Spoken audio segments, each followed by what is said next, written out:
सोचो इंटरव्यूअर तुमसे एक सवाल पूछता है कि तुमने 4 साल में क्या बिल्ड किया है, तो इसका तुम क्या आंसर करोगे? बात करते हैं कि कॉलेज के अंदर तुमने क्या-क्या पढ़ लिया है। तो तुमने बहुत सारी लैंग्वेज पढ़ के रखी हैं, तुमने पाइथन किया, तुमने जावास्क्रिप्ट वहाँ पे पढ़ी, तुमने जावा पढ़ी वहाँ पे, तुमने सी प्लस प्लस वहाँ पे पढ़ा और साथ ही साथ तुमने डीएसए भी पढ़ा है कि भाई ऑप्टिमाइज़ेशन करते हैं, ये सारी चीज़ें एल्गोरिदम्स क्या होते हैं, ये भी तुमने सारी चीज़ें पढ़ ली। लेकिन तुमने जितना भी पढ़ा, अगर मैं आज की डेट में तुमसे बोलता हूँ कि तुम्हें एक इन्वेंटरी सिस्टम बनाना है, उसमें बहुत सारे यूज़र होंगे वहाँ पे एक यूज़र सिर्फ स्टॉक को ऐड कर सकता है और दूसरा यहाँ पे स्टॉक को हटा सकता है, वहाँ पे एडिट कर सकता है। तो क्या तुम एक ऐसी एप्लीकेशन बना पाओगे जितना भी तुमने पढ़ा है, तुमने लाइक पाइथन पढ़ी है, तुमने जावा पढ़ा है या जो भी तुमने जितनी भी अभी तक की तुम्हारी लर्निंग है, क्या तुम इससे इतना डेवलप कर पाओगे? बहुत मेजॉरिटी पे आंसर होगा कि नहीं कर पाओगे। क्या इवन तुमने और भी बहुत सारी चीज़ें करी, सिर्फ़ इतना नहीं करा है। तुमने वहाँ पे एनपीटीईएल का कोई सर्टिफ़िकेट ले लिया होगा, मेबी तुमने सिस्को का कोई सा सर्टिफ़िकेट लिया होगा, लेकिन स्टिल ये इस आंसर को चेंज नहीं कर पाएगा कि तुमने अभी तक जितना पढ़ा है, उससे तुम कुछ चीज़ें अभी डेवलप नहीं कर पाओगे। तो फिर लाइक चीज़ें डेवलप कैसे होती हैं? चीज़ें लाइक कैसे बन रही होती हैं? लाइक एक्चुअल डेवलपमेंट क्या होता है? वो मैं तुम्हें यहाँ पे बताऊँगा।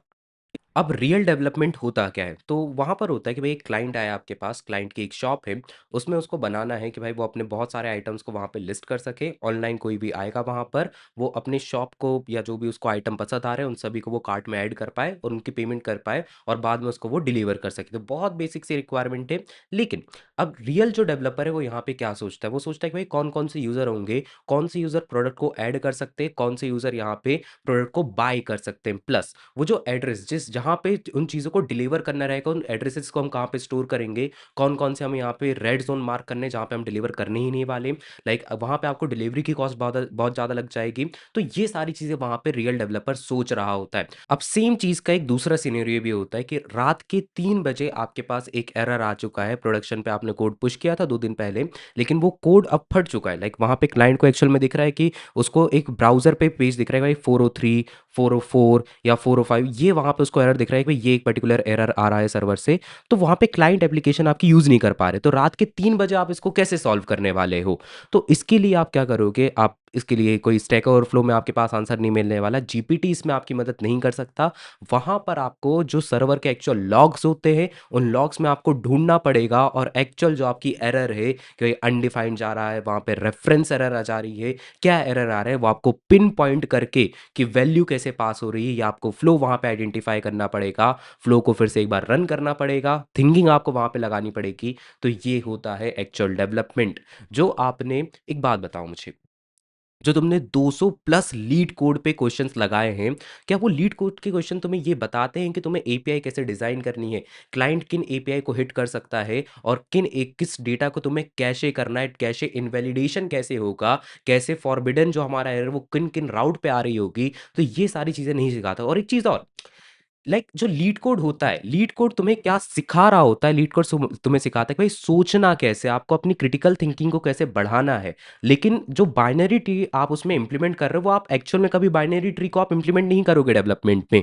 आप हाँ, वो बाइनरी ट्री जहाँ पे इंप्लीमेंट होने थे वो इंप्लीमेंट हो चुके हैं और उन सर्विस को आप डायरेक्ट यूज़ करते हो। उन सर्विस को कैसे यूज़ करना है कि भाई कैशे कौन सा डेटा करना है, कौन सा डेटा नहीं करना है, वैलिडेशन कैसे परफॉर्म करना है, जॉड यूज़ करना है, एक्सप्रेस वहाँ पे यूज़ करना है, हमें सर्विस प्रोवाइडर कौन सा यूज़ करना है, एआई सर्विस कौन सी यूज़ करनी है, हमें क्लॉड यूज़ करना है, जीपीटी यूज़ करना है, कौन सा हमें ज़्यादा कॉस्ट इफेक्टिव पड़ रहा है। तो ये सारी चीज़ें आपको वहाँ पर सोचनी पड़ती हैं। लीड कोड के 2000 या 200 जो आपके क्वेश्चंस हैं वो आपकी हेल्प नहीं करने वाले। और अच्छा, इसमें भी एक चीज़ आती है, आपने 200 प्लस अगर लीड कोड के क्वेश्चन किए, उनमें से कितने क्वेश्चन आपने बिना यूट्यूब पे हिंट लिए या बिना किसी ब्लॉग को पढ़े हुए आपने खुद से किए? वो खुद से आपकी कितनी प्रॉब्लम्स थी? ये जो खुद से जो प्रॉब्लम्स आ रही होती हैं, ये तब आती है जब आप एक्चुअल प्रोजेक्ट्स को बिल्ड कर रहे होते हो, वहाँ पे एरर आती है और उन एरर को आप सॉल्व करते हो। जहाँ पे आपने एक एप्लीकेशन बनाया, लेकिन आपके लाइक कोई एक यूज़र था और उस यूज़र ने उस एप्लीकेशन के फ्लो को पूरा ब्रेक कर दिया। तो यहाँ पे ये आपको रियल लर्निंग हो रही होती है। तो ये होता है आपका एक एक्चुअल रियल डेवलपमेंट। एक सवाल और होगा तुम्हारे मन में कि अगर मैं डेवलपमेंट पढ़ भी लेता हूँ, तो एआई तो ऑलरेडी डेवलपमेंट कर रहा है, वो मेरी जॉब वैसे भी खा जाएगा, तो मैं पढ़ूँ क्यों? लाइक डेवलपमेंट में पढ़ूँ क्यों? तो देखो, एक चीज़ मैं तुम्हें बताता हूँ। 2000 ये सच है कि तुम्हारा डर वहाँ पे सही है कि लाइक जो कंपनीज़ हैं, उन कंपनीज़ ने 2025 में ऑलरेडी 20 से 25% तक जो एंट्री लेवल जॉब्स थी डेवलपमेंट में, उसको कट कर दिया था और जो ग्रोथ भी हुई थी हमारे लास्ट ईयर में, वो 2.3% की ग्रोथ हुई थी जॉब की हायरिंग्स में। तो ये तुम्हारा डर वहाँ पे सही है, लेकिन एआई एग्ज़ैक्टली किन जॉब्स को खा रहा है या किन्हें रिप्लेस कर रहा है? तो वो सिर्फ़ उन जॉब्स को रिप्लेस कर रहा है, जैसे कि क्या? ऑटोमेशन टेस्टिंग, लाइक जो पहले सिर्फ़ कोड को टेस्ट करते थे, उनको वो खा रहा है। जो कोड को सिर्फ़ मेंटेन करते थे, मतलब कि छोटा-मोटा एक कोड लिखा है, उसको वहाँ पे फिक्स कर दिया, उन्हें वो खा रहा है।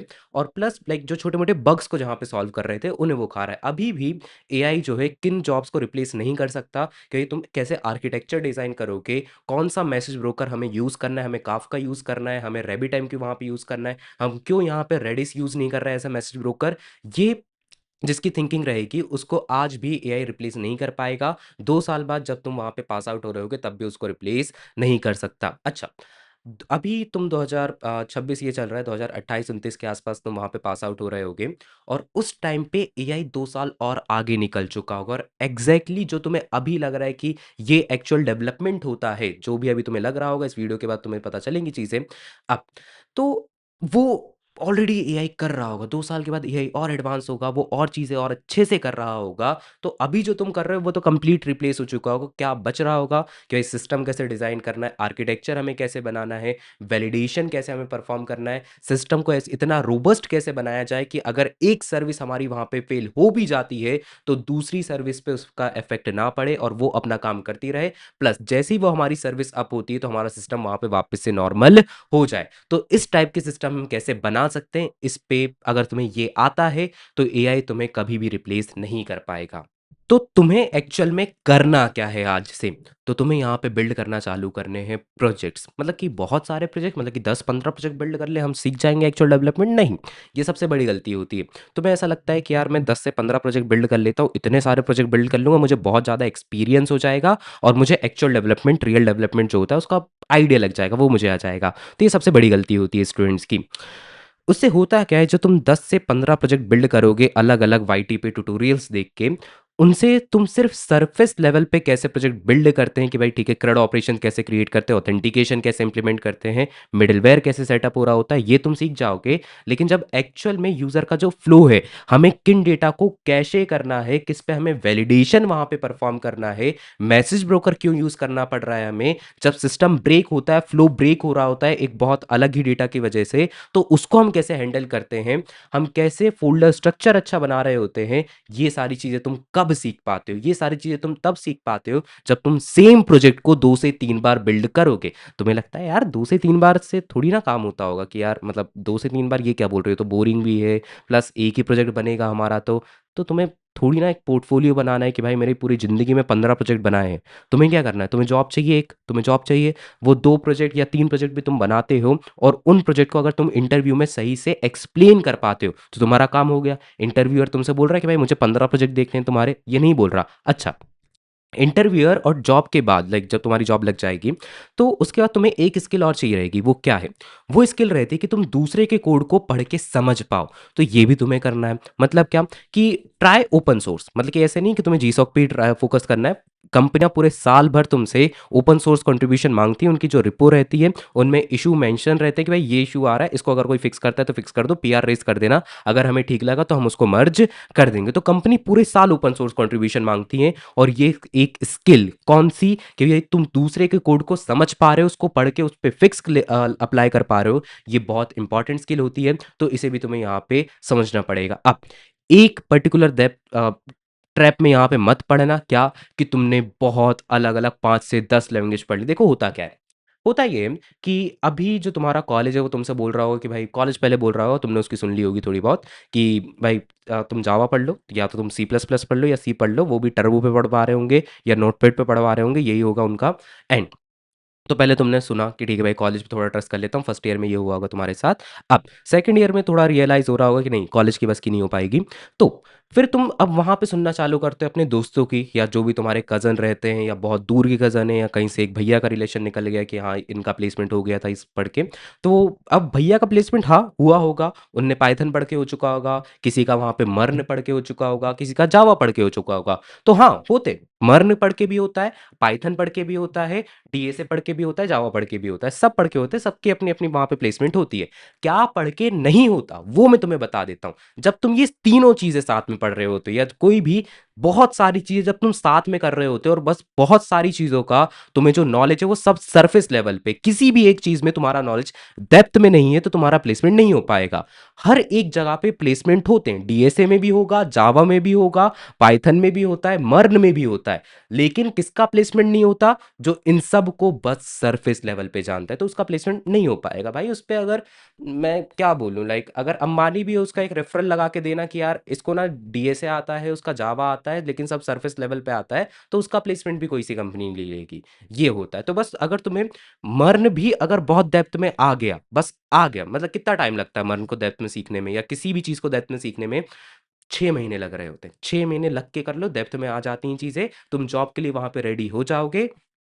बढ़िया इंटर्नशिप तुम वहां पे क्रैक कर लोगे, और इंटर्नशिप के बाद फिर और एक्सपीरियंस और प्रोजेक्ट्स बनाओ, लाइक डेप्थ में बनाओ, 2-3 बार एक सेम प्रोजेक्ट को 2-3 बार तोड़ के रिबिल्ड करो, तुम्हें और ज्यादा एक्सपीरियंस एक ही प्रोजेक्ट से हो जाता है, डेप्थ में वहां पे एक्सपीरियंस हो जाता है। तो ये तुम्हें यहाँ पे करना रहेगा। क्या करना है शॉर्ट में तुम्हें बता देता हूँ। तुम्हें कुछ प्रोजेक्ट्स बिल्ड करने, ऐसा नहीं 10-15, 2-3 प्रोजेक्ट बिल्ड करो शुरुआत में। वो जो 2-3 प्रोजेक्ट बिल्ड करोगे उनको 2-3 बार बिल्ड करना, ताकि तुम्हें पता चले कि भाई पहली बार ये गलती हुई थी, दूसरी बार ये गलती हुई थी, तीसरी बार में तुम्हें वो जो प्रोजेक्ट बनाया होगा वो फाइनल निकलेगा, और तब जाके उस प्रोजेक्ट को तुम इंटरव्यू में भी एक्सप्लेन कर पाओगे। तो ये पहली चीज हो गई। दूसरा, तुम्हें बहुत सारी लैंग्वेजेस पे फोकस नहीं करना है, तुम्हें सिर्फ एक पर्टिकुलर चीज पे फोकस करना है। या तो वो डीएस हो सकता है, वो जावा हो सकता है, वो मर्न हो सकता है। आई वुड सजेस्ट कि तुम मर्न करो। क्यों? क्योंकि मर्न अगर तुम करोगे तो तुम्हें एक्चुअल डेवलपमेंट पता चल रहा होता है, तुम प्रोजेक्ट वहां पे जल्दी बना पाओगे। क्या मैं ऐसा बोल रहा हूँ कि तुम्हें डीएसए नहीं करना है? नहीं, तुम्हें डीएसए भी करना है, लेकिन या तो तुम पहले मर्न कर लेना या डीएसए कर लेना, और जब दोनों में से किसी एक पे, जो भी तुमने पहले किया होगा, उसमें कॉन्फिडेंस आ जाए, तब तुम दूसरी चीज पे स्विच कर जाना। तो ये मेरा वहां पे सजेशन रहेगा। अब अगर बात करते हैं, हाँ, ये एक और चीज़ है कि तुम एआई, तुम्हारा टाइम ऐसा है कि यहाँ पे एआई बहुत ज़्यादा बोल रहा है कि भाई एआई का यूज़ करना है, करना है, करना है। कंपनीज बोल रही हैं एआई का यूज़ करना है, करना है, करना है। लेकिन इंस्ट्रक्टर्स बोल रहे हैं, लाइक जो जिससे तुम पढ़ते हो, कि भाई एआई का यूज़ मत करो। वो क्यों बोल रहे हैं? क्योंकि देखो, एआई नॉलेज के लिए काम में आता है। अगर तुम एक बहुत, अगर तुम हल्का-फुल्का डेवलपमेंट तुमने किया होगा, तो और उसमें कहीं पे भी एरर आई होगी, तो तुमने बस एरर को कॉपी किया, वो एरर को दे दिया तुमने जीपीटी को। जीपीटी ने उस एरर के बारे में बताया कि भाई हाँ, ये है, तुम इस लाइन में इतना फिक्स कर लेना, इस लाइन में ये चेंज कर दो, इस लाइन में ये वाला कोड कॉपी पेस्ट कर देना, तुम्हारा फिक्स हो जाएगा, वहाँ पे चलने लगता है। लेकिन तुमने वहाँ पे नहीं सीखा कि भाई एरर पढ़ना नहीं सीखा। जब सर्वर जब क्रैश होगा रात के 3 बजे, तो लॉग्स में वहां पे एरर्स आएंगे, वहां पे तुम्हें एरर पढ़ना रहेगा। वहां पे अगर तुम उस एरर को पेस्ट भी कर दोगे जीपीटी के पास, तो भी वो उसको सॉल्व नहीं कर पाएगा। तो ये नहीं कर सकता जीपीटी। तो वहां पर तुम्हें खुद से सीखना पड़ेगा कि भाई एरर कैसे पढ़ते हैं, एरर को कैसे समझते हैं, और उसको कैसे सॉल्व करते हैं। तो क्या मैं ये बोल रहा हूँ कि तुम्हें एआई का यूज नहीं करना है? पागल हो क्या? ये नहीं बोल रहा मैं क्या बोल रहा हूँ? मैं तुमसे बोल रहा हूँ कि एआई का यूज करो, बट जो भी वो करता है उससे पूछो भाई तूने ऐसा क्यों किया, ऐसा क्यों किया, ऐसा क्यों किया, ऐसा क्यों किया, ऐसा क्यों किया, वाई, तूने ऐसा क्यों किया है। और ये कब तक पूछना है? ये तुम्हें तब तक पूछना है जब तुम उस सेम चीज को मुझे या किसी और कोई और दोस्त को तुम एक्सप्लेन ना कर पाओ। क्यों? क्योंकि वही सेम चीज तुम्हें इंटरव्यू में एक्सप्लेन करनी पड़ेगी। क्योंकि इंटरव्यूअर तो पूछेगा ना, वो रिपो ओपन कर लेगा और बोलेगा कि ठीक है भाई, ये जो तुम्हारा एक फोल्डर है, इस फोल्डर के अंदर ये एक फाइल है, इस फाइल के अंदर लाइन नंबर 98 पे ये एक फंक्शन लिखा है, ये फंक्शन एग्जैक्टली क्या कर रहा है, ये कीवर्ड क्या कर रहा है, वो तो ऐसा पूछेगा। तो उधर पे भी तो तुम्हें एक्सप्लेन करना ही पड़ेगा ना। इस वजह से तुम जीपीटी को यूज करो कोड कॉपी पेस्ट करने के लिए नहीं। वो हाँ, कोड लिखवाओ, तुम उससे बकायदा लिखवाओ, बढ़िया तरीके से लिखवाओ, टीच करता है, एक काम बढ़िया करता है वो। लेकिन वो जो कोड लिख रहा है उससे पूछो कि भाई ये क्या कर रहा है, तूने ये क्यों यूज किया, तूने यहाँ पे इक्वल टू कंपैरिजन क्यों कर लगा रहा है। तो ये सारी चीजें तुम उससे पूछो, तो तुम वहां पे एक्चुअल डेवलपमेंट सीख पाओगे। तुम अभी सेकंड ईयर में हो, 2 साल के बाद जब तुम इंटरव्यूअर के सामने बैठोगे और वो तुमसे पूछेगा कि तुमने क्या क्या बिल्ड किया है, तो वो तुमसे ये नहीं एक्सपेक्ट करेगा कि तुम उसको सर्टिफिकेट दिखा दोगे एनपीटीएल का, या तुम उसको दिखा दो कि भाई मैंने ये एक यूट्यूब का वीडियो देख के ये क्लोन क्रिएट किया था। वो इससे नहीं होगा, वो तो तुमने सीखने के लिए किया था। जब एक्चुअल सर्वर क्रैश होगा तो उसको तुम कैसे वापस से बोल सकते हो, अप कर सकते हो, ये कैसे करने वाले हो? तो ये स्किल वहाँ पे इंटरव्यूअर तुमसे एक्सपेक्ट कर रहा हो कि ये तुम्हें आएगी। जो टाइम है वो ऑलरेडी सर्टिफ़िकेशन का जा चुका है, सर्टिफ़िकेशन अब नहीं माँगा जाता है, स्किल एक्चुअली माँगी जाती है कि भाई आपको अगर चीज़ें आती हैं तो आप हायर बहुत ईज़िली हो जाओगे। अब जो नेक्स्ट वीडियो होने वाली है, नेक्स्ट वीडियो में हम प्रोजेक्ट पे बात करेंगे भाई प्रोजेक्ट कैसे बनते हैं, कौन-सा प्रोजेक्ट सिलेक्ट करना है, किस प्रोजेक्ट को कैसे बनाना रहता है, कि स्क्रैच से कैसे प्रोजेक्ट को बनाया जाए कि हमारा दिमाग वहाँ पे ब्लैंक ना हो और उसको कैसे रिज़्यूमे पे बनाएँ और इंटरव्यूअर उससे कैसे क्वेश्चन पूछ सकता है। इन सब के अराउंड एक और वीडियो हम लेकर आएँगे जल्दी ही। तो फॉलो और सब्सक्राइब अगर करना चाहते हो तो फॉलो और सब्सक्राइब भी तुम यहाँ पर कर सकते हो।